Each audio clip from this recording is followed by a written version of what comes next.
আসসালামু আলাইকুম এভরিওয়ান, আশা করি সকলে ভালো আছেন। তো দেখুন, আমি অনেক কষ্টের পর সফলতার মুখ দেখছি। আমার পিছনে দেখতেছেন বাজিগর পাখিগুলো আছে, এখানে দুইটি আছে, দুইটি পাখির বাচ্চা ফুটেছে, আপনি দেখাচ্ছি আপনাদের। আর নিচে এই জোড়াটারই বাচ্চা আছে কিছু, সেগুলোও দেখাবো আপনাদের। আসলে একদিনে সফলতা আসে না, আস্তে আস্তে সফলতা আসে, আর ধৈর্য ধরতে হয়। অনেক পরিশ্রম করলেই সফলতা মেলে। আমি দেখাচ্ছি আমার পাখিগুলোকে। তো এই হচ্ছে আমার পাখিগুলা, এই হচ্ছে মেল আর ফিমেল এখানে আছে, আর 4টা বাচ্চা দিয়েছে এবার।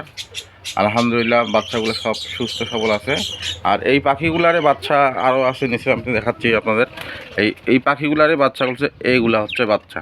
এগুলা মাশাআল্লাহ নিউ অ্যাডাল্ট হয়ে গেছে আর কি, কিছুদিনের ভিতরে এগুলো ডিম বাচ্চা করবে।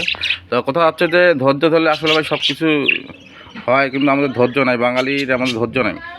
তত থাকলে ইনশাআল্লাহ আপনাদেরও এইভাবে পাখি পালন করেন, অবশ্যই একদিন তো সফলতা আপনাদের আসবে। প্রথম অবস্থায় আমি যখন পাখি পালন করতাম, তখন আমাকে অনেক কিছু কেউ বলতো যে টাকা নষ্ট করতেছে, এই সেই চক্কর।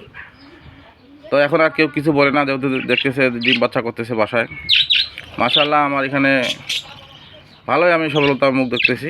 তো আমার জন্য দোয়া করবেন, ভালো থাকবেন, সুস্থ থাকবেন। আল্লাহ হাফেজ।